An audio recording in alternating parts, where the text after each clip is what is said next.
Pode gravar. Certo. Então, na semana passada, vimos quase todos os procedimentos técnicos de que a professora Heloísa Gonçalves Barbosa, da UFRJ, fala.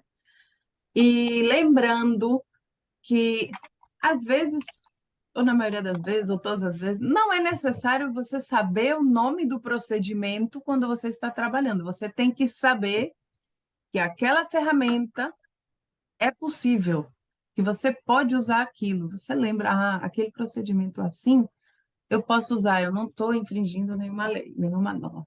É assim, posso. Quando você conhece essa linguagem, você tem mais liberdade, mais segurança. Inclusive porque outros autores vão dar outros nomes, tá? Hoje eu vou terminar, falta pouquinho, e a aula será dada pelo professor Daniel, que falará desses procedimentos analisados por outros professores. Muito bem, a transferência. Não estou conseguindo ler o meu próprio texto. Consiste em introduzir material textual da língua original para o texto da língua da tradução. Então, pode ter várias formas. O estrangeirismo transliterado, que é quando nós não temos aquela forma de escrever. O estrangeirismo aclimatado já para a nossa língua. E o estrangeirismo, mais uma explicação de seu significado. Essa eu uso bastante, eu imagino que seja mais usada, porque você pode ou colocar uma nota, que pode ser de rodapé, que pode ser no final do capítulo, que pode ser no final do livro, pode ser já uma introdução, na qual você já explica tudo, um pós-fácil, mas você explica em algum momento, ou a diluição no próprio texto. Então, quando você diz o nome de um jornal daquele lugar, para os leitores é super fácil de entender, mas para o público da língua da tradução não é. Então, você coloca, então, fulano estava lendo o jornal tal. Então, isso já é uma explicação super tranquila, você não subtraiu nada, nem acrescentou tanto assim, né? Se acrescentou foi algo muito útil. Então, temos aqui as explicações sobre o estrangeirismo, então você coloca, não é? A palavra desconhecida ali, então é um estrangeirismo. Depois o Daniel vai mostrar que às vezes mudam de nome e isso não tem problema. Alguns entendem por empréstimo, mas depois outros vão explicar que o empréstimo ele precisa ser adotado. Vamos ver todas as possibilidades. De qualquer forma, é uma transferência, porque você está transferindo da língua original para a língua da tradução. A transliteração é quando você tem uma convenção gráfica diferente, como nós falamos. Então, aqui, por exemplo, em vermelho, foram os exemplos que eu coloquei da Wikipédia. Você não tem como escrever em hebraico, em português, não é? E aí você translitera. Isso está super tranquilo. E aqui também, por exemplo, quando você vai escrever Pequim, capital chinesa, a gente não pode escrever dessa forma, então a gente vai escrever Pequim. Isso está bem tranquilo, né? A aclimatação, e para alguns é decalque, mas aqui na dela vai ter o decalque vai ser outra, vai ter outro significado. É quando você realmente vai, se for para o português, você vai aportuguesar a palavra. E ela mesma diz que, como tradutora, já tendo feito muito trabalho, já tendo traduzido, observado, estudado outras traduções, ela percebe que o tradutor raramente faz isso, porque normalmente a palavra já tem que estar no uso das pessoas. Quando o conjunto de falantes já adota, normalmente o tradutor faz. Claro que vai depender da liberdade do tradutor. Se o tradutor tiver lido Guimarães Rosa, é bem provável que ele já comece a ter mais liberdade na língua, até mesmo a fazer os neologismos necessários. E a transferência com explicação, que é essa da qual falamos agora, que vai contar com notas de rodapé ou explicações diluídas. As notas podem ser de vários tipos, como falamos, ou uma explicação do lado. Você fala o nome de um lago, de um monte, e para ficar claro, você pode dizer o lago tal, o monte tal, em vez de dizer diretamente. Se no texto original tinha em português, lá no Abaeté, todo mundo sabe que é a lagoa aqui, mas de repente para outra língua você vai colocar a lagoa do Abaeté. E se for muito necessário, você vai dar uma explicação um pouquinho maior, né? Depende do seu escopo. E às vezes, aqui já entra a chamada explicação mesmo. Você não precisa colocar um nome, mas você coloca a explicação do que era aquilo. Por exemplo, o exame de avaliação a que se submetem estudantes norte-americanos ao final do segundo grau, e tal, como requisito. O supletivo americano. Então, você explica em vez de colocar o nome. Para mim, o óbvio e certo é colocar o nome, sim, mas depende do objetivo. E o decalque seria quando você traduz os sintagmas ou os tipos frasais da língua original para a língua da tradução, como nos exemplos aqui. Task force, grupo-tarefa. Você traduz exatamente, e aquilo na nossa língua não faria muito sentido. Textbook, livro-texto. Agora, de tanto usar, a gente fala livro-texto.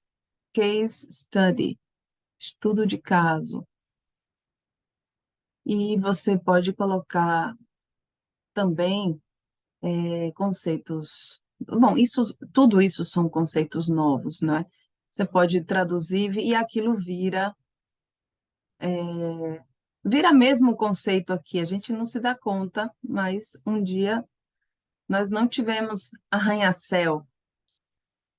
Ou o salvar, para a gente é muito fácil entender. Você salva aí, mas se você pensar salvar, na primeira acepção que nós conhecíamos, não era como guardar. Salvar algo da internet é guardar, não é? É guardar bem guardado, você sabe onde você colocou. E realizar do inglês. Nesse caso, nós não perdemos a nossa palavra, o nosso verbo realizar, mas ganhamos outro. Na adaptação, nós já sabemos o que significa adaptação, então eu não vou me demorar porque Daniel vai entrar.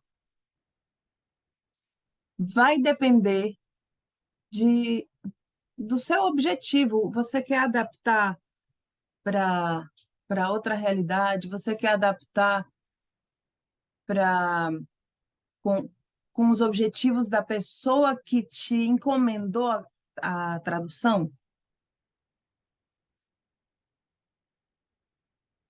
Você quer, por exemplo, aqui ela fala de horários de refeições, de uma realidade norte-americana que não é a nossa. E aquilo, de repente, vai ser um manual.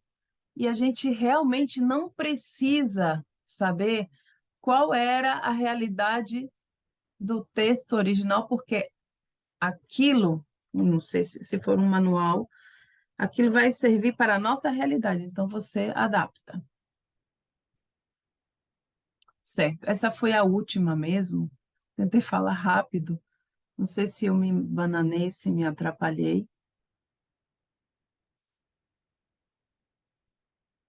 E acho que essas últimas eram fáceis, né? A gente já usou, com certeza, principalmente as explicações. Fiz rápido, Daniel, consegui? Estava nervosa de pegar o seu tempo. Conseguiu, Tatiana? E eu acho que qualquer coisa também, se tivéssemos a necessidade, né? Eu acho que se algo sobrasse, poderíamos talvez deixar, né, minha parte para o último dos quatro encontros, onde apresentaremos exemplos, né? Ah, Cada um sim, de nós não, hoje vai dar apresentará exemplos. tempo, vai No dar. caso de Qualquer hoje. coisa termina um pouquinho. Mas como muitas das coisas, né, são compartilhadas entre Heloísa, né, e o Rafael Lanzetti, e também veremos daqui a pouco por que são compartilhadas. Acho que não tem nenhum problema, não se preocupe. Certo. Então, eu posso começar? Pode sim.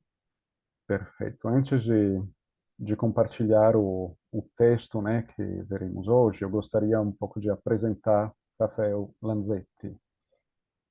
Rafael Lanzetti Aires Faria possui graduação em Letras, Inglês e Português, pela Universidade Federal do Rio de Janeiro, e mestrado também, sempre pela UFRJ. A orientadora do mestrado de Rafael foi justamente a professora Heloísa. Agora eu vou falar para vocês também qual foi o título da dissertação de mestrado. Domesticação, estrangeirização nas estratégias e procedimentos tradutórios de tradutores aprendizes. Esse foi o título da dissertação que foi orientada por Heloísa Gonçalves Barbosa. Então, aqui está a conexão. O que mais posso falar sobre Rafael? Atualmente, ele é professor do curso de bacharelado em tradução do Instituto Superior de Educação Anísio Teixeira e é professor do curso técnico de tradução do Serviço Nacional de Aprendizagem Comercial. Aqui tem Rio Grande do Sul como indicação geográfica. Pronto, então, agora que apresentei quem é Rafael, eu acho que podemos ir para o compartilhamento do texto e então estabelecer nessa conexão com o que Tatiana acabou de mostrar. Me digam se estão conseguindo ver o texto.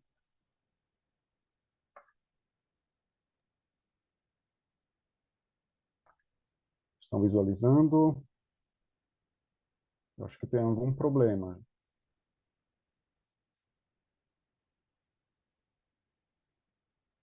Gente, eu não estou vendo vocês. Vocês estão me vendo, me ouvindo? Sim, mas Sim. não vemos o texto, professor Daniel. Aconteceu algo. Eu tinha aberto ele no browser. Agora vou tentar abrir num leitor. Geralmente eu uso o leitor do browser porque é bastante robusto com o Zoom, mas a gente sabe que o Zoom é maravilhoso para algumas coisas e terrível para outras. Será que tem a Agora, ver com tomara o que a gente rosto e o resolva volume? dessa outra forma. Agora aparece, professor. Agora aparece. Parece, sim. É, tá Incrociamo le carregando dita, como ainda. se fala em italiano. Tomara que... está legível como o tamanho da fonte. Eu posso aumentar se vocês quiserem.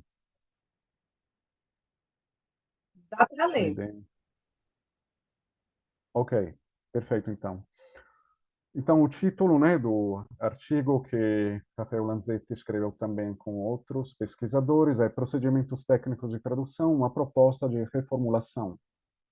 Então, como vocês veem no resumo, né, o artigo apresenta, de fato, uma nova tabela de procedimentos técnicos de tradução. É recategorizada e ampliada a partir das propostas de Heloísa Barbosa e do próprio Lanzetti.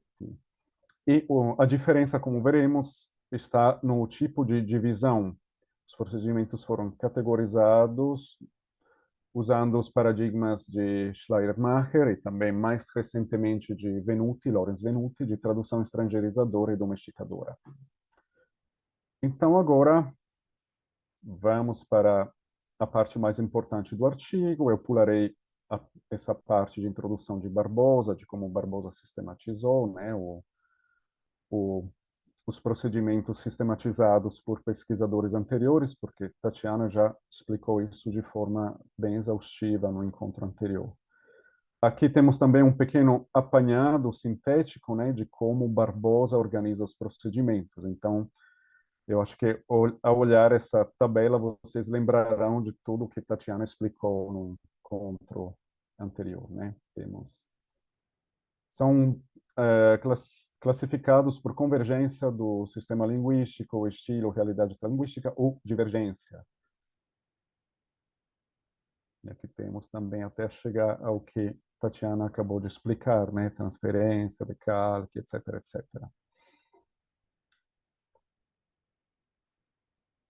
Como já antecipei, o objetivo de Lanzetti é dividir esses procedimentos em duas categorias que distinguem entre procedimentos estrangeirizadores e domesticadores. Eu usarei bastante também estrangeirizante e domesticante, porque às vezes usam mais esses adjetivos, mas saibam que é a mesma ideia.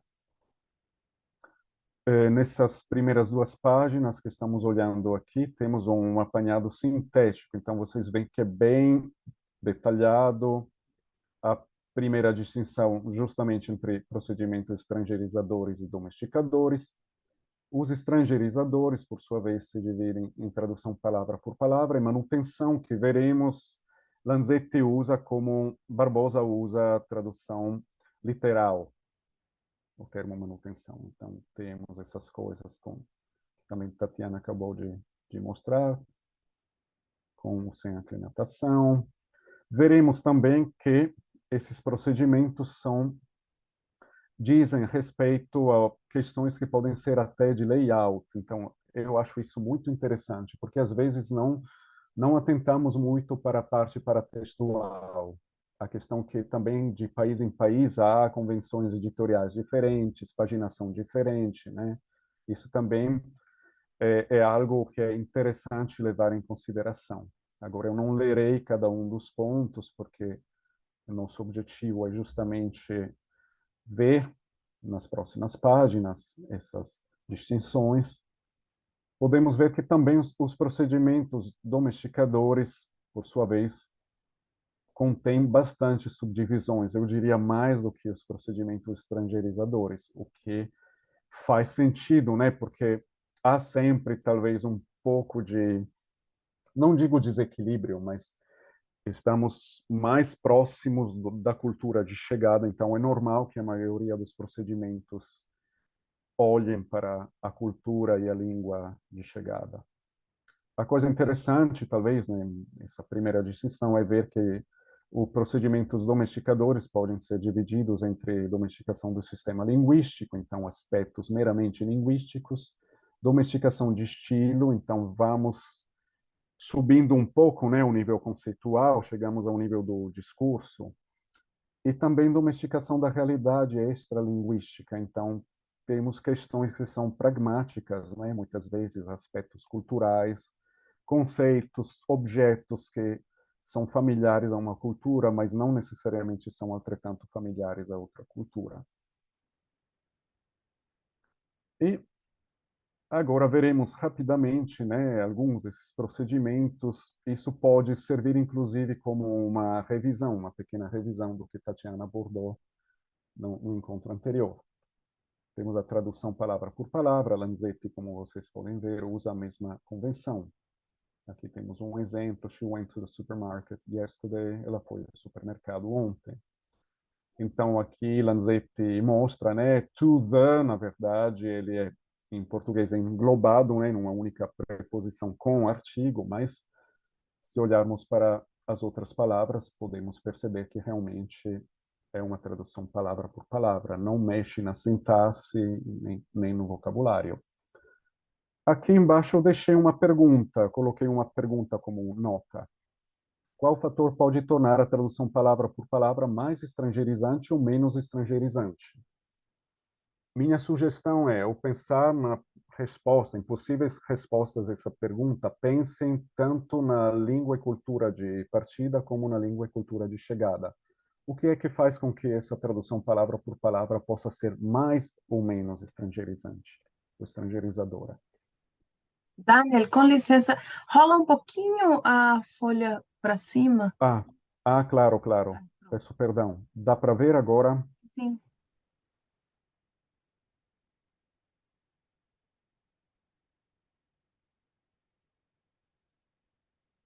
Ninguém gostaria de responder? A resposta é muito mais banal do que... Não, não pensem em coisas muito complicadas. Eu disse que isso diz respeito à língua e cultura, mas sobretudo à língua de partida e língua de chegada. Então, ninguém gostaria de responder ou de fazer alguma hipótese? É assim, também para que não seja um monólogo meu, né, do início até o final. Gostaria de que vocês estivessem envolvidos no debate. De fato, haverá outros momentos também que poderão proporcionar um pequeno debate. Eu vou dar uma pequena dica para vocês. No texto anterior, né, no livro, aliás, de Heloísa Barbosa, se não me engano, na página 100, ela discute essa questão e ela fala em línguas convergentes ou divergentes. Convergência ou divergência linguística. Era algo que já, em parte, tínhamos abordado no encontro anterior. Lembro que Tatiana já tinha acenado esse aspecto. Então, pensem, por exemplo, na diferença, né, em quanto mais estrangeirizadora uma tradução palavra por palavra pode ser quando as línguas pertencem a famílias diferentes. Ou, às vezes, no âmbito da mesma família linguística, línguas românicas ou germânicas, quando são ramos diferentes. Uma língua ocidental com uma oriental da mesma família. Eu posso fazer um exemplo mais, digamos, ligado a meu pertencimento familiar por parte de pai. A maioria das pessoas que em Sardenha falam o italiano falam o chamado de italiano regionale di Sardegna, italiano regional da Sardenha. O que elas fazem, de fato, é uma tradução palavra por palavra do sardo para o italiano. E isso repercute imensamente do ponto de vista sintático, porque normalmente, para dizer você foi para a praia, em italiano seria sei andato al mare. O sardo, ele pode colocar um tópico, e ele coloca o auxiliar quando tem um tempo composto numa pergunta, ele coloca o auxiliar no final. Então, esse sardo ficaria algo tipo a mare andao sei? Em italiano regional se tornaria al mare andato sei? E praticamente essa rilexificação, né, do sardo para o italiano regionale de Sardegna pode ser enxergada como uma tradução palavra por palavra no âmbito de uma língua, e é o que muitas pessoas na Sardenha fazem quase sem se dar conta disso. Aí acredito que vocês podem pensar em mais exemplos, né, de línguas que talvez vocês conheçam, cuja sintaxe é diferente da do português, cujo vocabulário também pode ser diferente. E é isso mesmo. Alguém gostaria de fazer algum comentário? Talvez com esse comentário meu, né, alguém possa ter lembrado algum aspecto interessante que gostaria de compartilhar conosco. Eu me lembrei, Daniel, o Daniel é meu revisor da tradução que eu fiz do livro Negreta. Às vezes, ele fala, aqui a ordem não seria melhor, né? Será que você foi influenciada pelo italiano, né? Em algumas palavras. E isso chega até mais longe. Às vezes eu me dou conta que eu usei a ordem do espanhol, que é minha língua materna. Não é, Daniel? Eu dou um nó na cabeça dele. Mas é normal, né? Quando estamos traduzindo, construímos uma interlíngua às vezes. A primeira tradução fica um pouco mais próxima da nossa gramática interna, né? E depois vamos Você dá uma aprimorando. afastada e quando você lê Hum, de novo, ah, não, é melhor desse outro jeito.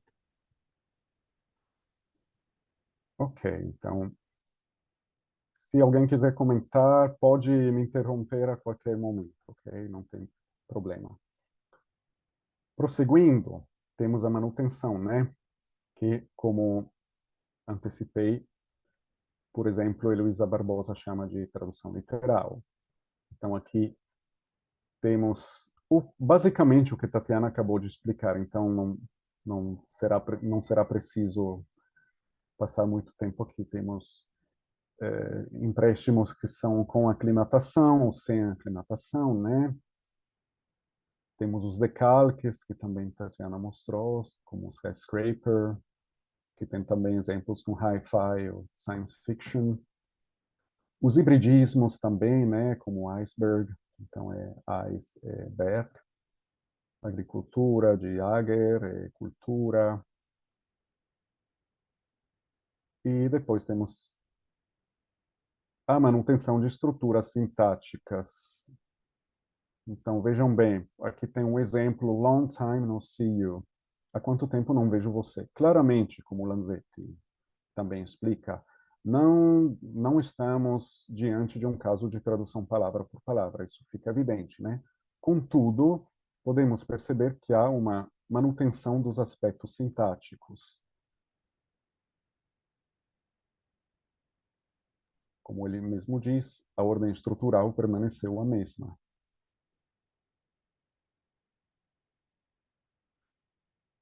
E aqui temos questões de manutenção do estilo do texto-fonte, justamente o que eu estava comentando alguns minutos atrás.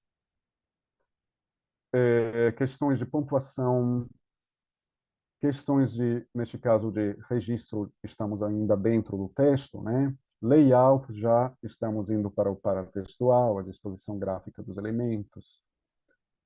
Essa parte interessante também, frequência de uso da voz passiva e a voz ativa. Muitas vezes é necessário, né, mudar o tipo de voz de uma língua para outra, às vezes por questões mesmo estilísticas, às vezes por questões gramaticais, coisas que não saem muito naturais, mantendo a mesma voz no texto de chegada.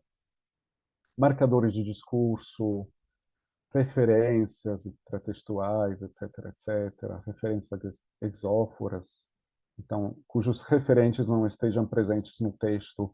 Esses podem ser, em muitos casos, exemplos de palavras e conceitos que não existem na cultura de chegada, então, às vezes é preciso complementar, dar alguma explicação a mais para o público de leitores, né, que lerão a tradução. Temos também manutenção de itens culturais da cultura fonte. Então, se reproduz, né, um determinado item cultural do texto fonte, que eu chamo de texto de partida, sem nenhuma explicação ou explicitação. E como Lanzetti diz, isso ocorre principalmente quando o tradutor julga que o item cultural presente no texto fonte é compreensível ao público leitor do texto de chegada. Podemos pensar em muitos conceitos ligados à tecnologia, filmes de Hollywood também, coisas que se tornaram globais, né? Enquanto há muitas outras questões que poderiam ser meramente ligadas a uma cultura local. E como já estamos indo rumo aos procedimentos domesticadores, eu pararia um instante para ouvir se há algum comentário, alguma dúvida, pergunta, reflexão, né? a respeito dos procedimentos estrangeirizadores que acabamos de ver. Aproveitar para beber um pouco de água também.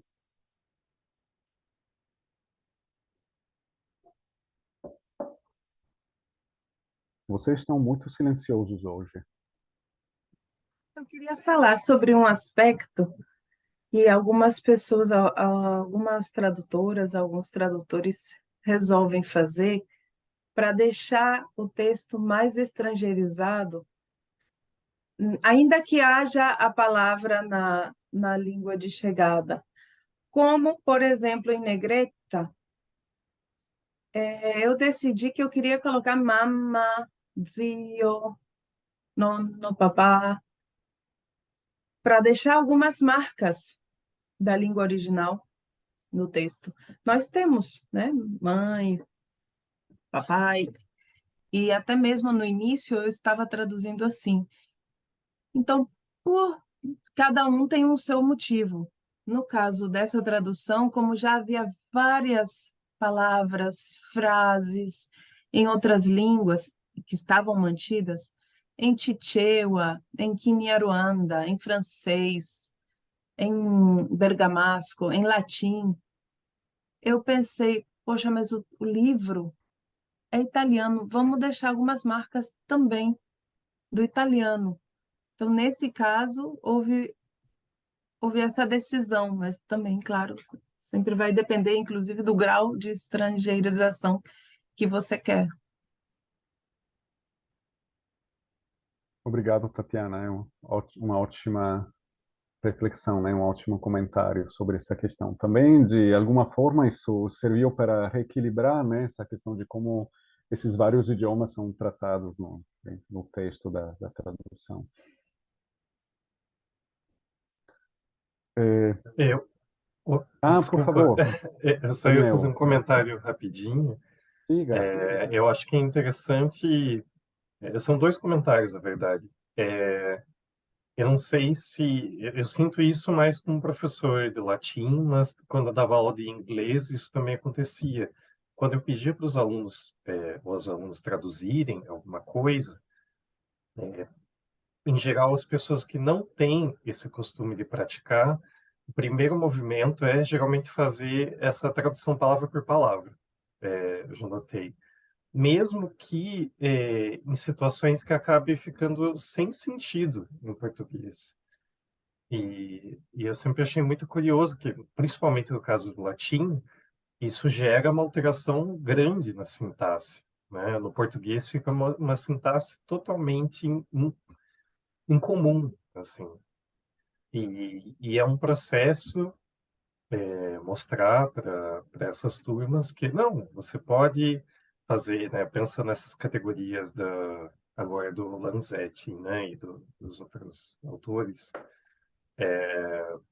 e passar para outras categorias de manutenção, né? Como a, a tradução literal, né? Nos termos da Heloísa, e fazer um pouco essa mudança, né? Mostrar que dá para fazer tradução de outras maneiras, né? Que não seja palavra por palavra. Eu sempre acho curioso como esse é geralmente o primeiro movimento. Não todo mundo, claro, mas a maioria das pessoas tem esse movimento. E o segundo comentário que eu ia fazer... pode falar, desculpa. Por favor, continue. Eu posso comentar depois algo que eu estava pensando agora, enquanto você Ah, estava falando isso. não, e é só falar que nesse aspecto da manutenção, pensando principalmente em tradução de poesia, né? Dá para fazer manutenção de aspectos métricos, né? Também. Então, geralmente, no caso brasileiro, existe essa tendência de pegar um verso, um tipo de verso, né? Próprio da métrica em língua portuguesa. Mas você sempre pode tentar fazer uma versão tua, né, desse tipo de método da cultura, né, da língua de partida. Né? No caso, na minha tradução geralmente de poesia latina, eu tento fazer essa eu adoto métodos que ficam no meio do caminho, podemos dizer assim, que façam sentido em língua portuguesa, mas que marquem esse ritmo, podemos dizer assim, estrangeirizante, né? Então, acho que também é uma outra coisa que entra nesse campo da manutenção. Enfim, desculpa, eu só estava guardando esses comentários e, enfim, acumulou. Foi bastante enriquecedor, Daniel, o seu comentário. Eu estava pensando, enquanto você fazia o primeiro, né, dos dois comentários, estava me perguntando quanto essa questão de começar, digamos, palavras por palavra, no primeiro, nos primeiros encontros com a tradução, não possa, o nível mais ou menos inconsciente, ser ligado à questão da pretensão de fidelidade, né? Porque é o que vemos também no âmbito da tradução intersemiótica, quando alguém assiste um filme e fala: puxa vida, eu estou decepcionado, não foi nada fiel ao romance que acabei de ler, né? Então, tem sempre essa pretensão que a adaptação, também no âmbito da tradução intersemiótica, a adaptação cinematográfica deveria ter a máxima fidelidade ao texto de partida, né? No caso, muitas vezes, de romances. Embora agora aconteça também o contrário, né? Seriados e filmes sejam transformados também em séries de romances. Então, eu estava me perguntando isso. Se alguém quiser, digamos, fazer seu próprio comentário sobre essa questão da fidelidade, o que Daniel, também sobre o outro comentário que Daniel fez em relação à métrica, fiquem à vontade. Professor, eu tenho uma dúvida aqui, uma pergunta. Por favor. Ok. Minha pergunta é sobre transliteração de termos da língua hebraica, por exemplo. Eu traduzo obras que recorrentemente trazem termos em hebraico. E nos outros documentos, outras traduções, eu percebo que há uma certa liberdade do tradutor na hora de transliterar. E eu tenho seguido mais ou menos isso. Tenho seguido, eu acabei de ver uma palavra hebraica aí no texto que a professora colocou, né, Hanukkah, e aí tem o CH para transliterar essa letra, que é o het, né? Aí também tem o X, tem o R, tem, sei lá, tem o H. Então, Uhum. existe um padrão aqui no Brasil que se possa seguir para isso? Essa é a minha dúvida. Infelizmente, Samuel, eu não saberia explicar, mas acredito que, antes de tudo, temos que fazer a primeira pergunta importante, né? Estamos falando de hebraico antigo ou moderno, no seu caso? Nesse caso, não existe nem essa diferença, porque o hebraico moderno hoje é todo estruturado no texto da Bíblia hebraica. Então, o Hum. hebraico moderno é recente, é coisa de 150 anos. Mas eu estou Então, essa perguntando. diferença, na verdade, nem existe, né? De hebraico antigo e moderno, é uma coisa mais romântica, assim, fantasiosa. Que o hebraico que se fala hoje, que se lê, é basicamente o da Bíblia, né? Eu estou perguntando porque, às vezes, nas próprias transliterações que são, digamos, feitas, por exemplo, online, por vários serviços, tem quem usa, por exemplo, uma transliteração mais acadêmica, que tem quem usa uma transliteração mais chegada de como os israelenses hoje escrevem, né, alfabeto latim, quando for preciso.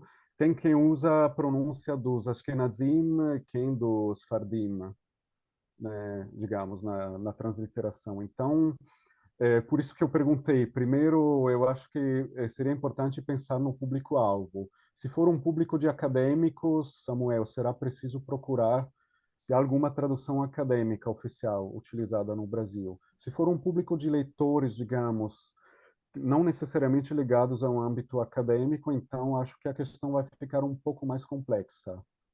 Eu queria. Entendo, é porque muitas vezes, desculpe aí estar tomando esse tempo, é porque Não, não, essa excelente. é uma dúvida que eu preciso sanar aqui. Eu traduzo obras da língua inglesa para a língua portuguesa, certo? Então, no texto em inglês, o autor transliterou com um sistema de transliteração americano, que não faz nenhum sentido para o meu leitor brasileiro. porque tem símbolos, tem sinais, que é uma coisa mais lexicográfica mesmo, assim, mais do léxico, de alguns dicionários americanos, de hebraico e inglês, de hebraico para o inglês, né? Então, eu fico numa situação muito complicada para transliterar sem usar esse sistema de transliteração americano. Essa é a minha dúvida. Então, eu tenho usado de uma certa liberdade para traduzir do jeito que eu sou professor de hebraico, então, para traduzir do jeito que eu pronuncio para os meus alunos, porque eu acho que é o mais acessível a eles. Aí você falou agora de pensar no leitor, e isso me alegrou bastante, me deu uma certa Sem tranquilidade. dúvida, Samuel, sem dúvida. Eu acho que essa é a prioridade, né? O leitor tem que estar na condição de entender, se ele quiser reproduzir a fonética, né, o mais próximo possível de como a palavra em hebraico seria pronunciada. Acho que faz sentido usar até seu próprio sistema, né? Você poderia colocar num prefácio, nas notas do tradutor, a convenção ortográfica que você usa. Então, ficaria claro de onde ela vem, de onde procede, ok? Poderia ser uma ideia. Daniel, eu queria só falar rapidinho que se vocês colocarem... Estou ouvindo um pouco de longe, o Tá de áudio. longe? Agora tá bom, agora tá ótimo. Se vocês colocarem transliteração na Wikipédia, existe uma informação muito importante sobre os padrões ortográficos, porque no Brasil há um padrão ortográfico de transliteração meio rigoroso, principalmente para o espanhol, por exemplo, porque é muito mais fácil, e outras línguas vão seguir esse padrão. Mas embaixo, nesse mesmo verbete da Wikipédia, há umas recomendações para a imprensa e aparece, por exemplo, como seria o padrão para transliterar do chinês, do árabe, de outras línguas. Então, eu acho que para você, e eu achava que eu não ia encontrar com ninguém que traduzisse dessas línguas, e por isso que eu não citei quando eu tirei, porque eu tirei desse mesmo verbete aqueles exemplos. Então, tá lá na Wikipédia, talvez te ajude a você ficar mais tranquilo, usando inclusive o conselho do Daniel. Geralmente o acadêmico é mais chatinho com o sistema de transliteração, usa muitos diacríticos que às vezes é até difícil de reproduzir, né, do ponto de vista ortográfico. Eu não me refiro apenas à questão do hebraico, é algo bem típico das traduções acadêmicas, porque obviamente, né, às vezes são mais rigorosas como reprodução, digamos, correspondência fonema-grafema, então tem essa questão, mas obviamente o leitor de um texto de narrativa ou de um manual, ele tem outras exigências. Muito obrigado, professor. Já anotei aqui para pesquisar. De nada, Samuel. Obrigado pelo compartilhamento. Foi bem interessante. Acredito que enriqueceu bastante o debate. Então, agora vamos para a transposição, né? Aí, como vocês podem perceber, estamos realmente nos adentrando nos procedimentos domesticadores. Aqui podemos alterar a ordem sintática e podemos e muitas vezes devemos, né? Rick is a very tall man. Rick é um homem muito alto, obviamente, né? Em português, a posição do adjetivo, ela é diferente da que se usa em inglês. O primeiro exemplo que Lanzetti cita é um exemplo obrigatório, mas temos outro exemplo interessante, o próximo, né? German scientists discover new type of stem cell on Friday.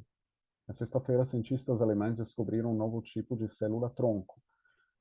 Aqui, o que é que Lanzetti nos fala? Ele diz que essa transposição não seria tanto obrigatória, mas diz, no entanto, a partir de observações de textos jornalísticos, parece que em português do Brasil prefere-se colocar os adjuntos adverbiais de tempo e lugar no início das sentenças, ao contrário do inglês americano. Então, aqui eu coloquei essa notinha, né, sobre a importância dos corpora para o tradutor. Muitas vezes, a forma, digamos, de se dar conta de que há às vezes a gente se dá conta apenas lendo uma frase, né? Porque a gramática interna nos diz isso não é gramatical em português, por exemplo. Outras vezes, porém, porque algumas questões estilísticas emergem apenas lendo o corpora, e possivelmente corporas diferentes, né? Porque um corpora acadêmico, um corpus acadêmico, por exemplo, ele terá algumas características diferentes de um corpus que reproduz transcrições de conversas. Esse é um exemplo, né, de como os corpora podem nos auxiliar no procedimento de tradução.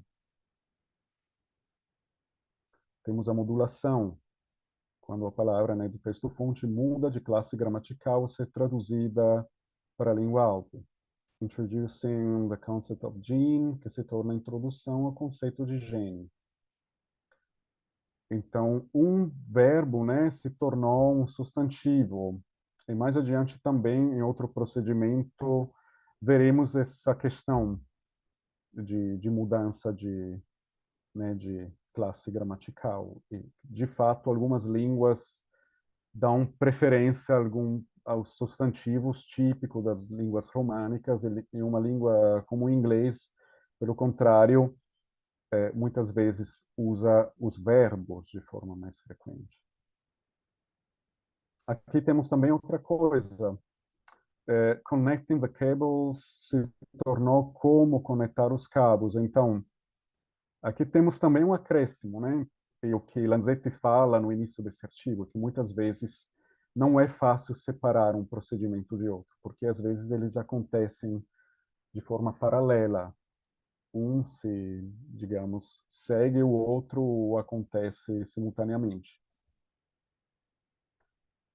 Temos a equivalência de expressões idiomáticas, temos dois tipos de equivalências, né? A equivalência de expressões idiomáticas e ditados e provérbios ou a equivalência funcional. A equivalência de expressões idiomáticas, então, ocorre quando temos realmente na língua de chegada algo que tenha o mesmo valor semântico e use também os mesmos símbolos ou alusões, o que não sempre acontece, mas esses dois exemplos são exemplos felizes, né? Not all that glitters is gold, que nem tudo que reluz é ouro, é praticamente, é quase uma tradução palavra por palavra também.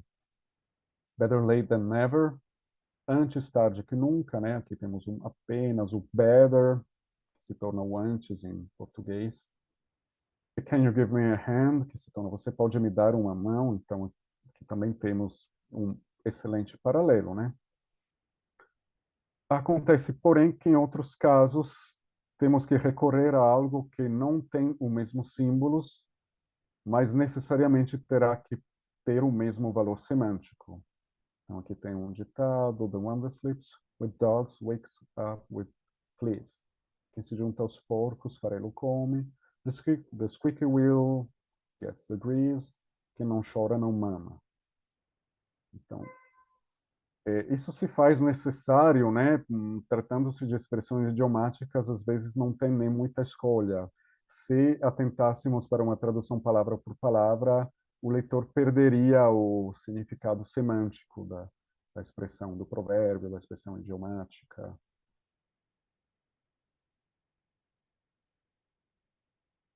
A sinonímia é algo interessante. Às vezes, como vocês podem observar, o tradutor pode optar por digamos, tradução menos imediata, no sentido que ele pode usar um termo, talvez por ele achar que esse termo, embora não seja um cognato, não seja uma tradução literal, seria mais frequente na língua de chegada. Sanfona aqui, por exemplo, no lugar de accordion, mesmo existindo o acordeon. No exemplo seguinte, Chelsea won the championship on the last round. O tradutor optou pelo termo certame em vez de campeonato, talvez tenha sido uma escolha estilística, né, neste caso. Poderia até ter sido neste caso, uma compensação. Vai que em outro contexto anterior houve uma palavra um pouco mais rebuscada que ele não conseguiu traduzir de forma, entretanto, rebuscada para o português. Então, essa poderia ser uma ocasião de compensar, né? Um contexto diferente. Nesse caso, seria uma compensação de registro, digamos. Paráfrase, essa parte é interessante. Eu acho que poderia abrir um pequeno debate também. Vejam, às vezes o tradutor pode optar por usar estruturas mais longas e menos diretas. In my opinion, the president lied about the corruption scandal. Se torna, na minha opinião, o presidente faltou com a verdade em relação ao escândalo de corrupção. Agora, imagine que isso proceda de algum encontro internacional em que há intérpretes. Quantas vezes os intérpretes devem ter nos salvado, né, de alguma guerra nuclear, em alguma negociação, por terem optado por uma tradução mais neutral de algum termo, né, que poderia ter sido equivocado por outra cultura que é mais sensível, por exemplo. Então, isso que à primeira vista pode parecer uma forma hipócrita, né, de lidar com uma tradução, e talvez em alguns casos o seja realmente, em outros casos poderia ter um sentido. Se vocês conseguirem pensar em outros casos em que esse tipo de paráfrase, digamos, seria interessante ou necessário, por favor, nos digam.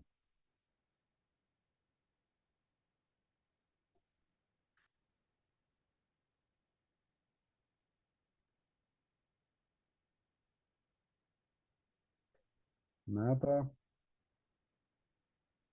Ok. Mas, se por acaso alguma ideia chegar depois, né, vocês podem voltar para comentar. Aqui tem mais um exemplo. How proficient are you in Chinese? Como você avalia seu grau de proficiência em chinês? Aqui esticou bastante, né, a paráfrase. Mas, realmente, eu não sei. O que vocês acham como nativos em português? O quão fluente você é ou está em chinês? Talvez seria estranho se optássemos por Acho uma que tradução. Ficaria bom. acho que não é estranho, mas talvez seja um pouco mais formal, né? Bom, Exatamente. proficiente. Não sei se é uma coisa que a gente iria todo dia, né? Eu que gosto de formalidades, achei ótimo. E se fosse, por exemplo, uma entrevista de trabalho, né? Acredito que o que Daniel acabou de comentar faria todo sentido, né? Talvez seria uma maneira mais neutral, formal, né, de abordar a pergunta numa entrevista. Domesticação do estilo. Então, aqui vemos questões que são mais estilísticas. Vejamos quais são esses procedimentos. Omissão, por exemplo, quando o tradutor decide não traduzir para o texto-alvo algum item lexical ou estrutura do texto-fonte. Vejam aqui em inglês. Capoeira, an interesting blend of dance and martial arts, is facing gradual revival in Brazil. Justamente em português, a capoeira está passando por uma gradual revitalização no Brasil.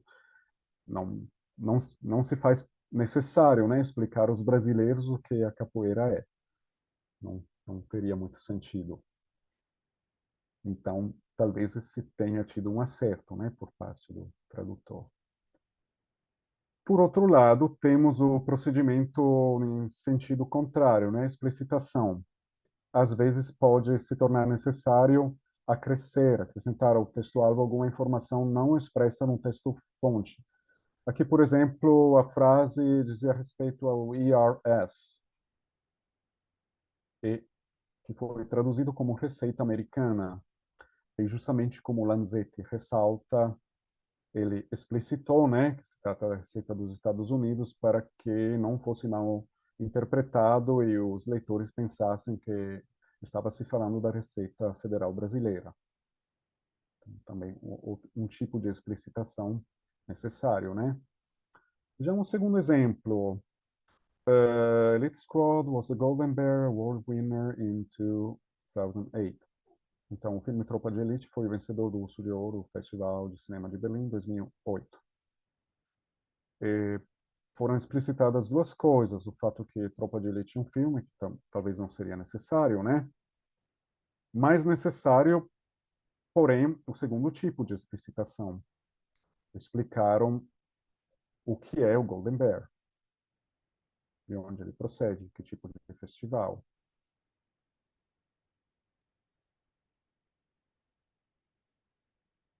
Até agora, tudo ok, tudo certinho. Por favor, me digam se eu estou correndo. Não, tá ótimo.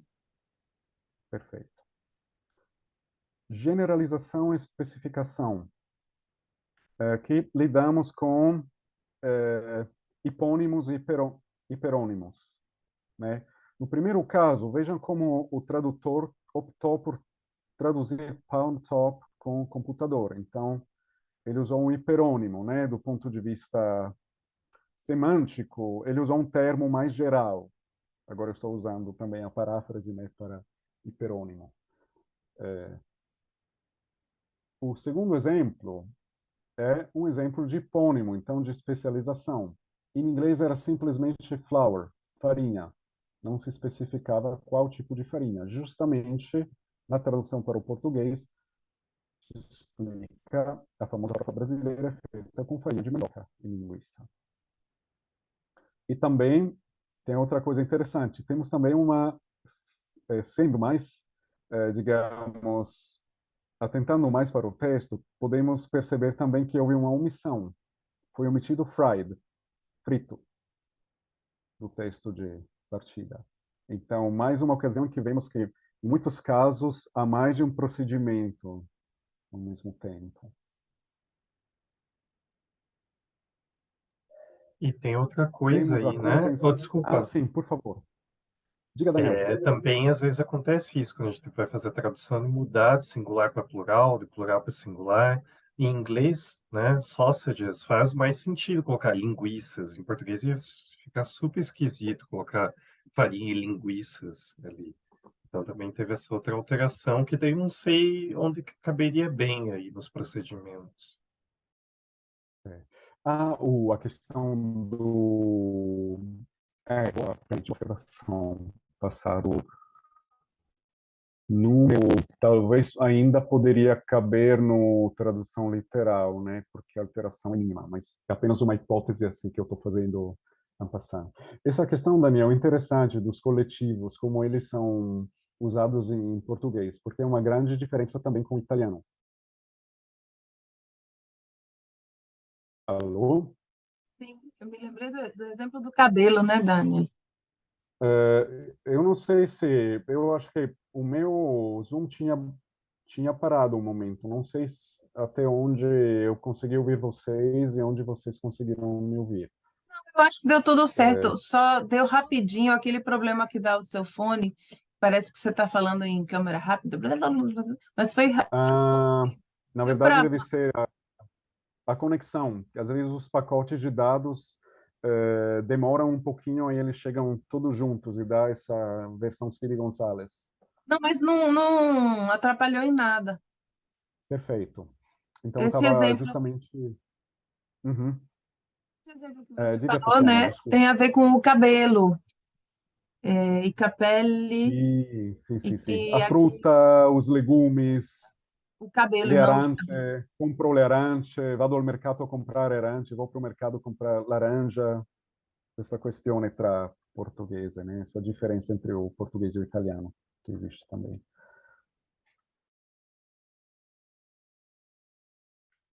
A compensação, que é esse recurso maravilhoso, né? Que já comentamos bastante no encontro anterior. Então, a compensação é sempre um alívio para o tradutor, nada é perdido, né? Há sempre algum momento, algum lugar onde podemos tentar recuperar algo que perdemos. E o interessante aqui é que Lanzetti faz distinção entre dois tipos de compensação. Ele distingue entre a que ele chama de ibidem, quando a compensação ocorre no mesmo lugar, então não é muito afastada, pode ser no mesmo parágrafo, período que conseguimos compensar. Uma palavra que fica ali bem pertinho. O alibi, quando o tradutor, né, não tem essa possibilidade de fazer logo, efetuar logo essa compensação, e aí faz isso em outro parágrafo, outro período, possivelmente mais afastado, por isso o termo alibi, né, em latim. E, como Lanzetti justamente nos lembra, a compensação é usada muito em jogos de palavras, rimas, anedotas, tudo que tradutor adora, geralmente, né? O que torna a tradução prazerosa, pelo menos do meu ponto de vista. Aqui tem um exemplo desse trocadilho, né? Foi tipo de carro do texto de partida, desse diálogo de partida, que era de um filme. 280 Zit. Zit é Acne em inglês, então se tornou um Mercedes classe Acne. Não era fácil, né, como tipo de trocadilho. Foi uma maneira, a meu ver, criativa que o tradutor conseguiu usar para compensar. Temos a reconstrução, que pode ser sintática ou semântica, né? Então, como o nome sugere, pressupõe mudanças na ordem, na estrutura sintática. É um texto que é bastante remanuseado.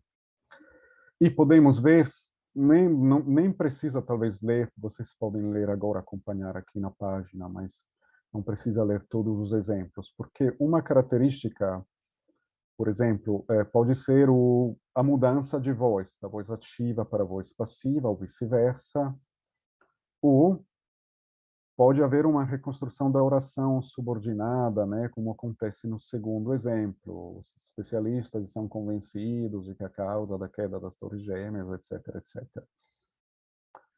Depois, se vocês quiserem, podemos compartilhar o texto com vocês, então vocês podem ver até com mais calma esses exemplos, né? Isso pode ser interessante para nosso quarto encontro também, para vocês pensarem em exemplos e com que vocês já se depararam, também como Tatiana sugeriu, inventar alguns exemplos de tradução. Eu agora para mais um exemplo aqui, porque esse exemplo acho que vai dar muito pano para manga. The father arrived, hugged his daughter and kissed her in the mouth. Ao chegar, o pai deu um abraço em sua filha e a beijou na testa. No texto, em inglês, o pai beijou a filha na boca. Então, o tradutor, né, aqui, Lanzetti, nos dá o contexto. Ao ser indagado sobre o porquê da escolha, o tradutor em questão afirmou que no Brasil é muito incomum um pai dar um beijo na boca de sua filha de 15 anos e preferia usar uma estrutura semântica que não chamasse a atenção dos leitores, mas, entre aspas, neutra. Eu coloquei uma pergunta que eu gostaria, né, de que vocês refletissem. Quais seriam outras possíveis alternativas à escolha feita pelo tradutor neste caso? Haveria outra saída, outra possibilidade? Não necessariamente dentro do texto, então pensem também nas questões paratextuais.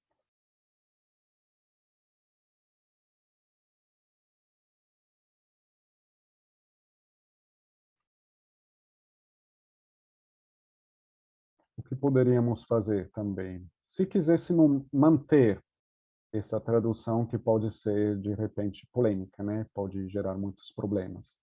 Como é que poderíamos, de alguma forma, acompanhar essa tradução? Como tradutores, como seria uma forma de contextualizar, de dar alguma explicação, de fazer com que o leitor entenda o que está acontecendo? Tem que colocar alguma parte do corpo ou não necessariamente? Não necessariamente. E pode ser um beijo carinhoso, terno. Tatiana, não estou sentindo o áudio. Um beijo carinhoso, um beijo terno. Beijo Alô? terno.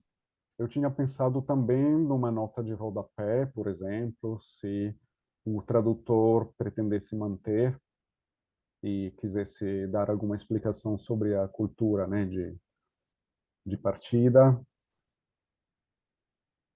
porque, obviamente, né, o contexto aqui é crucial. Sim, Sara está falando, ou simplesmente beijou a filha, sem especificar onde. poderia ser também isso, que seria de fato ainda mais neutral, mas indo no outro sentido, no sentido que não quisesse necessariamente neutralizar a tradução. Haveria outra forma? Eu sugeri por exemplo, uma nota de rodapé, mas Se alguém conseguir pensar em outra Uma possibilidade também. explicação longa, como fazem. Se o original fosse boca, né? Beijou na boca, como é o costume do povo tal. Algo assim, mas aí ficaria longo, mesmo assim. Poderia Querendo. ser também dentro do texto, exatamente, Tatiana. Eu acho essa um ótimo exemplo, né, de como poderia ser feito. Poderiam ser notas culturais no início do livro, né, da tradução, por exemplo. Não garante que Para o não... leitor vai ler a nota, né? Aham, esse é o problema, né? Exatamente. Sendo uma Eu questão quero falar. delicada, não, realmente. Samuel quer Por Mas falar. favor. nesse caso, na tradução, manteria a expressão beijou na boca e colocaria a nota, ou faria uma tradução equivalente, mais ou menos para o português, e ainda explicaria que na língua original tem beijou na boca? Tem as duas possibilidades, vê o Dani. Exatamente, Samuel. Essa última sugestão sua também seria possível, né? Seria, de fato, um meio termo. Tiraria a parte mais forte culturalmente do texto, né, traduzido, mas também não esconderia, porque daria ao leitor a possibilidade de saber o que aconteceu, qual foi a escolha do tradutor. Perfeito. Então, vocês já proporcionaram bastante exemplos, né, de como essa questão poderia ser resolvida de outra maneira. É só para... Eu acho que de vez em quando se faz necessário fazer esse tipo de reflexão para pensar que não há o procedimento, né? Há o procedimento para essa questão, esse problema. Há muitas vezes, entre os quais é possível operar uma escolha. Aqui tem mais um exemplo. Your test was not bad at all. Foi traduzido em muito boa. Então, embora em português seria possível, né, dizer não foi nada mal. Mas aqui o tradutor decidiu dar algo mais positivo, né? Ele foi para o positivo tirando a negação. Mas aí nesse caso, desculpa, eu estou Por favor, interrompendo. Daniel.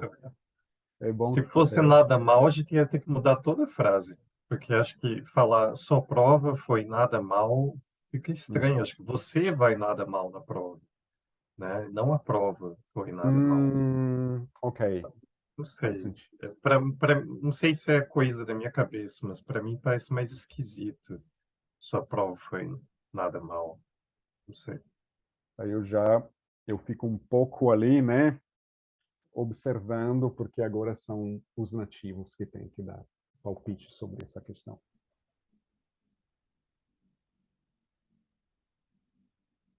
Mas é interessante também essa questão. De fato, poderia ter sido, Daniel, se sua intuição for certa, poderia ter sido essa a escolha, né? Uma escolha que minimiza o manuseamento sintático.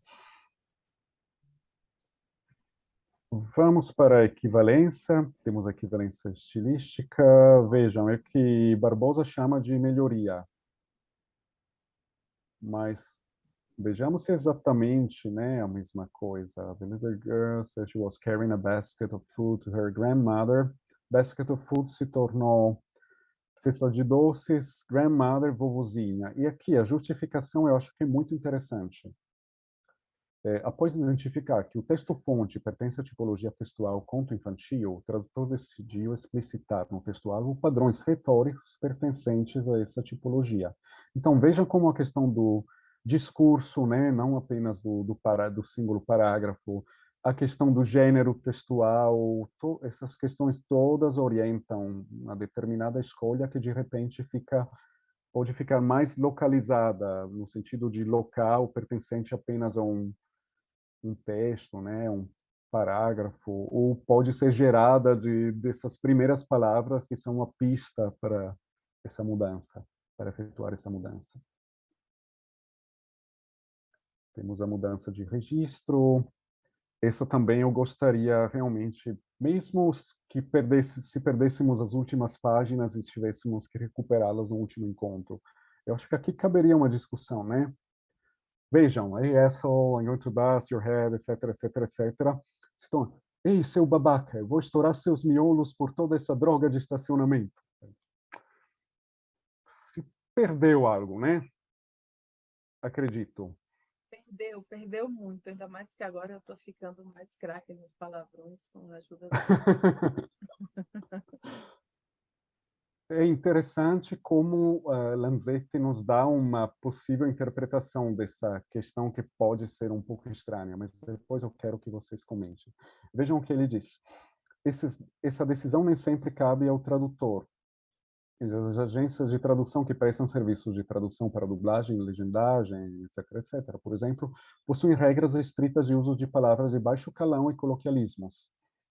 A gente pode pensar que isso não seja apenas uma questão de conservadorismo, de ter uma visão restrita. Uma coisa que eu estava pensando agora poderia ser também uma questão de estabelecer normas homogêneas que sejam usadas por todos os tradutores, né, para que os serviços dados pelas agências não estejam muito diferentes entre si. Mas é uma hipótese, isso não passa de uma hipótese minha. Vocês gostariam de comentar?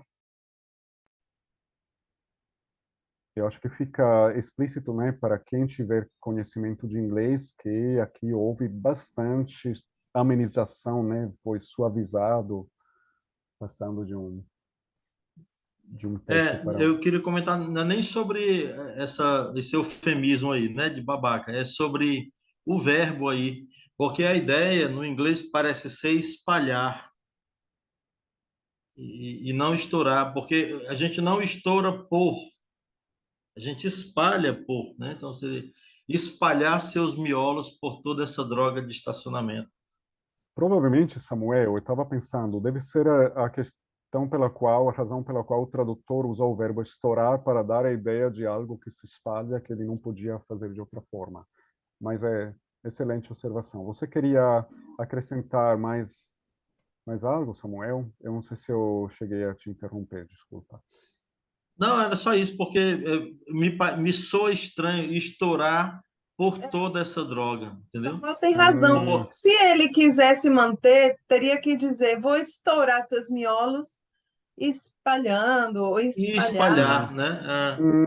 Ok. Tem essa Sim. questão também, é verdade. E a pessoa te encomendou uma tradução com quase 100 palavrões, porque o objetivo dela é para algum fim específico, sei lá, né? Aí você tem razão, Olha. porque a gente não estoura por, mas espalha. E teria que acrescentar, não tem jeito, teria que acrescentar para dar toda a ideia.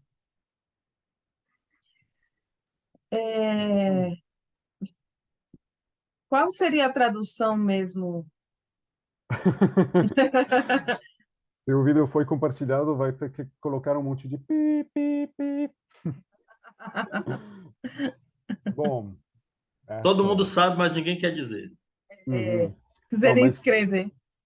Essel, de certa forma, semanticamente não fica muito afastado de babaca, mas tem termos mais vulgares, né? Eu acho que já o otário, algo assim, já poderia, idiota, poderia ser um pouco mais forte, né? Os miolos eu acho que é um bom acerto, porque já um registro, né, coloquial. E o F-word, né, a famosa palavra com F, eu acho que em português poderia ser essa porra de estacionamento como mínimo, né? Até porque tanto em inglês como em português, se traduzisse literalmente, seria uma figura de linguagem. Uhum. Não é o sentido literal da palavra, né? Exatamente. Então isso já poderia dar um pouco mais de devolver um pouco de força, né, o registro coloquial nessa frase. Mas eu Estamos acho quase... interessante, só para comentar que eu acho interessante esse comentário mencionar essa questão das agências, ou de uma limitação por faixa etária, né? Quando você leu a frase, ei, seu babaca, eu vou estourar seus miolos, para mim, isso soa muito filme dublado de televisão, né? Sessão da tarde, por aí vai. Porque tem que se adequar à faixa etária daquele programa, daquele horário. Então, existe todo esse tipo de alteração. Eu conheço mais uma pessoa que já traduziu para o Netflix, por exemplo. E acontece a mesma coisa. Algumas séries têm lá uma faixa etária e por isso eles mudam totalmente a tradução para tentar se adequar àquela faixa etária prevista por programa, né? E na dublagem, como a Sara acabou de comentar ali no chat, tem a questão da movimentação dos lábios também. Então, às vezes, você está Uhum. pensando mais nisso, né? Nessa coordenação Excelente, da excelente. imagem. Legal, não tinha me lembrado disso. Realmente, realmente. Ótima observação, Anke, e também por parte de Sara. Obrigado, Daniel. E essa questão, né, justamente também de estabelecer umas regras, isso, infelizmente, pode acabar tirando um pouco de liberdade, né? Mas, por outro lado, a gente entende, pelo menos, quais são, às vezes, as razões disso. Mudança, né, de complexidade, fluidez estilística, de certa forma, isso não se afasta muito do que acabamos de comentar. Por quê? Às vezes tem uma questão de reduzir ou de aumentar a complexidade de um tipo de texto. A adaptação, um clássico exemplo, aqui tem dois clássicos exemplos. A tradução de uma obra adulta para um público infantil, por exemplo, que, de certa forma, dialoga com o que Daniel e Sara acabaram de comentar. E também a tradução intersemiótica, né? Tradução entre linguagens diferentes, ao invés de serem apenas línguas diferentes. E então, a adaptação, obviamente, pressupõe mudanças profundas no estilo do texto. E agora vamos para a domesticação da realidade extralinguística. São exemplos que Tatiana fez, né, nos primeiros minutos desse encontro. Aqui alguns exemplos. Então, em vez de medir um Mount McKinley em estátuas da liberdade, foi medido em estátuas do Cristo Redentor. Obviamente, né, mudando de valor, o tradutor teve que recalcular o valor. Porque, neste caso, se achava que faria mais sentido, né? A festa, né, o Sweet 16, a festa dos 16 anos, né, o balo das debutantes, se torna a festa dos 15 anos mais popular no mundo latino. O Cordeiro de Deus, esse é muito fascinante. Entre os povos de língua inuit se torna a foca de Deus, porque faz parte da paisagem, né? Do mundo botânico e zoológico que os indígenas inuit conhecem ao redor deles. Estamos terminando, gente. Acredito que vamos conseguir hoje mesmo. A explicação, né? Que pode ser intratextual ou paratextual, que acabamos de fazer uns exemplos, né? Também nessa questão digamos, do beijo na boca. Então, Tatiana sugeriu uma explicação intratextual, acrescentar como é de costume na cultura deles, e Samuel fez o exemplo da explicação paratextual. Eu também, né? Nós fizemos, colocar uma nota de rodapé. Ilustração, algo que talvez nem sempre seja pensado. Às vezes o próprio tradutor pode resolver acrescentar ilustrações, ícones, fotos. Pense no caso de um manual, mas não necessariamente. A tradução também de um livro da literatura adulta para a literatura infantil vai provavelmente tornar necessário isso, né? O recurso a desenhos, ilustrações. E vejamos, é isso mesmo, gente. Terminamos super pontuais, mas eu não sei, Érica e Tatiana, se há espaço para alguns comentários finais agora, antes de encerrarmos a sala, se alguém gostaria de Se vocês fazer. quiserem, sim, teríamos o espaço, só que eu não queria que o pessoal fosse embora sem lembrar que no nosso terceiro encontro, o Francisco Degani vai trazer os exemplos dele, nas traduções dele, e que nesses dias vocês fiquem coletando seus exemplos do que vocês já fizeram, do que vocês já analisaram das traduções alheias e outros que vocês, porventura, queiram inventar, tá bom? E também, se quiserem ficar até o final para fazer uma foto, vai ser ótimo. Podem falar as suas contribuições agora.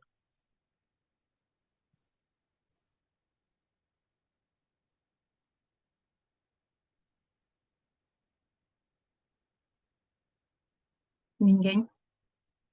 Eu espero que tenha auxiliado, né, complementado o texto de Tatiana e não tenha atrapalhado de alguma forma, né, ou confundido com algum tipo de terminologia diferente. Não, foi ótimo, porque a gente vê como realmente isso é flexível.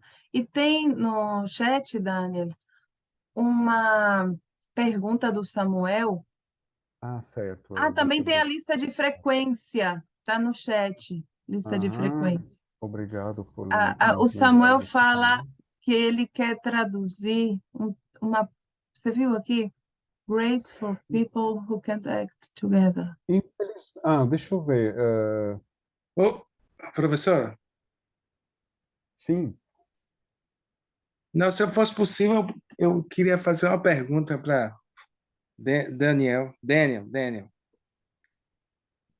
por favor.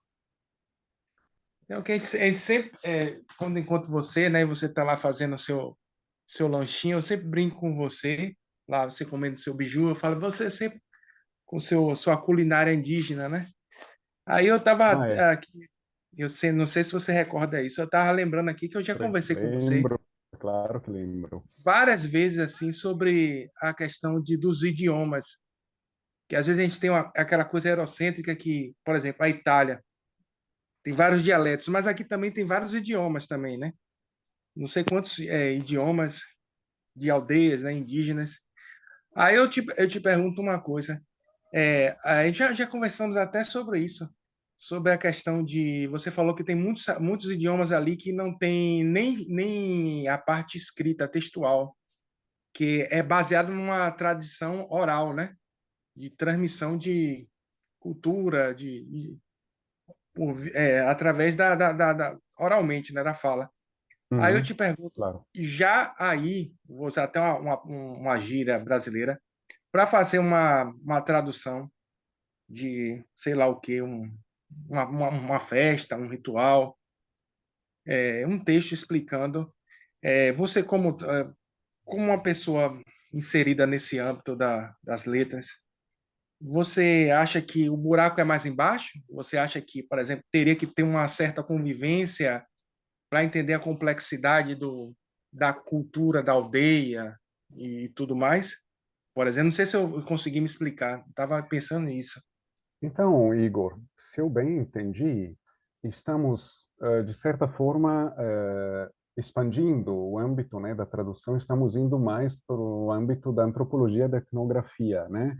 Eu não sei se eu entendi a pergunta, eu vou tentar ver agora e vou dizer para você o que eu entendi. Me parece que, pelo que você sugeriu, a questão vai bem além do texto, né? Eu acho que estamos no âmbito dessas questões culturais que fazem parte dos últimos procedimentos de domesticação ou de estrangerização, os mais sutis. Se podemos traduzir ou explicar, né, em português um procedimento, por exemplo, que uma tribo indígena faz em uma determinada aldeia, se isso não acaba banalizando porque remete a categorias mentais, né, que pertencem ao pensamento do brasileiro da cidade, não do indígena brasileiro que mora nas aldeias, que ainda tem, digamos, essa relação entre a cultura contemporânea e sua própria cultura ancestral. Era mais ou menos isso que você estava perguntando? Exatamente isso. Exatamente isso. Eu E acho que também se há uma certa diferença entre como é que eu posso explicar isso? Uma tradução de um texto. Se falou muito em texto aí, se expôs Uhum, muito texto em inglês, espanhol, sei lá o quê. Mas sim. quando não existe essa tradição da escrita, do polo da escrita, e quando se parte para a oralidade, se a coisa acho que você acabou meio que respondendo isso, que você falou que tem que ver recorrer a talvez outros conhecimentos, né? Outras áreas de conhecimento para poder Por tentar. exemplo, Igor, uma delas é a sua. Hoje em dia, antigamente, muitas vezes, o etnógrafo, o antropólogo, meio que tinha a obrigação de escrever um texto, né? Hoje é possível gravar um vídeo, reproduzir a cerimônia, ver como Exatamente. os corpos falam, né? Os que os corpos dizem, a linguagem não verbal, o ritual, a forma com que as pessoas mais idosas da aldeia são tratadas, a forma com que algumas partes do ritual possivelmente são abertas a toda a comunidade e outras são limitadas a algumas pessoas que fazem parte de um grupo seleto, né, de, por exemplo, todas essas coisas que poderiam ser descritas num texto poderiam ser também descritas num vídeo e seria seu olhar porque é o olhar de quem está filmando nesse momento, mas daria um pouco mais de liberdade também ao olhar das outras pessoas. É esse tipo de quadro que você dá com a câmera, mas talvez haveria um pouco mais de liberdade para quem estivesse assistindo ao documentário, né, para fazer uma leitura e poderia ser complementado, né, por entrevistas. Enfim, Igor, eu receio dizer que aqui tem todas as minhas limitações, né? Não pertencendo ao âmbito da antropologia, da etnografia, eu acho que só um especialista poderia dar mais sugestões. Eu estava pensando nessas coisas, o que vinha à minha cabeça neste momento. Mas veja como você também teria um papel ali, poderia auxiliar esse tipo de, digamos, de Quem faz reprodução isso, do discurso. quem tocou muito bem esse projeto aqui no Brasil é um franco-brasileiro, né? Vincent Carelli, cientista social, sociólogo, que desenvolveu justamente esse projeto, que é o Vídeo das Aldeias, né? E muitas vezes os indígenas usavam de gravadores, mostra isso, né? De gravadores e câmeras para poder registrar coisas, para dizer, ah, não, você falou aquilo, falou sim, está aqui, está registrado. Embora, né, possa haver alguma variação em algum ritual que talvez seja possível em outros contextos, então ali também é delicado. Eu acho que temos que a leitura principal cabe a quem é performer, né, desse tipo de rituais. Eu acredito, pelo menos, na minha humilde opinião. Certo, a gente já precisa realmente terminar. Eu copiei para você a dúvida do Samuel, Daniel, para você pensar na sua Ah, resposta certo. e, de repente, as outras pessoas que também falam Você inglês. colocou no Coloquei no aonde? WhatsApp, Ah, no WhatsApp. Ok, perfeito, tá ótimo. bom? Ok, certo. A Então, Suelen precisou sair. E eu no Zoom não estou conseguindo colocar o mosaico. Quem consegue para fazer uma foto de todo mundo? Eu coloquei aqui o mosaico, mas o pessoal precisa abrir a câmera, né?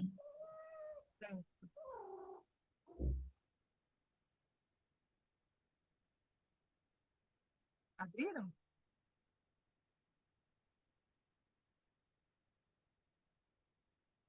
Então, está vendo.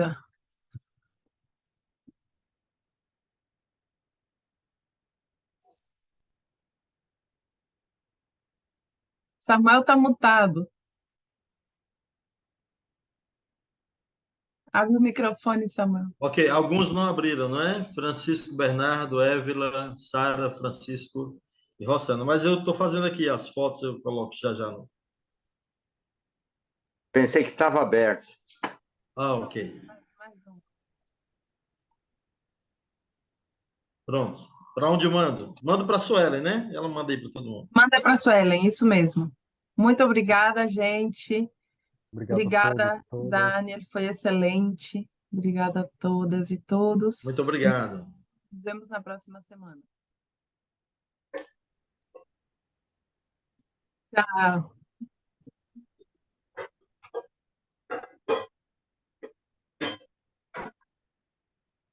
Eu tenho que ver o que eu tenho que fazer.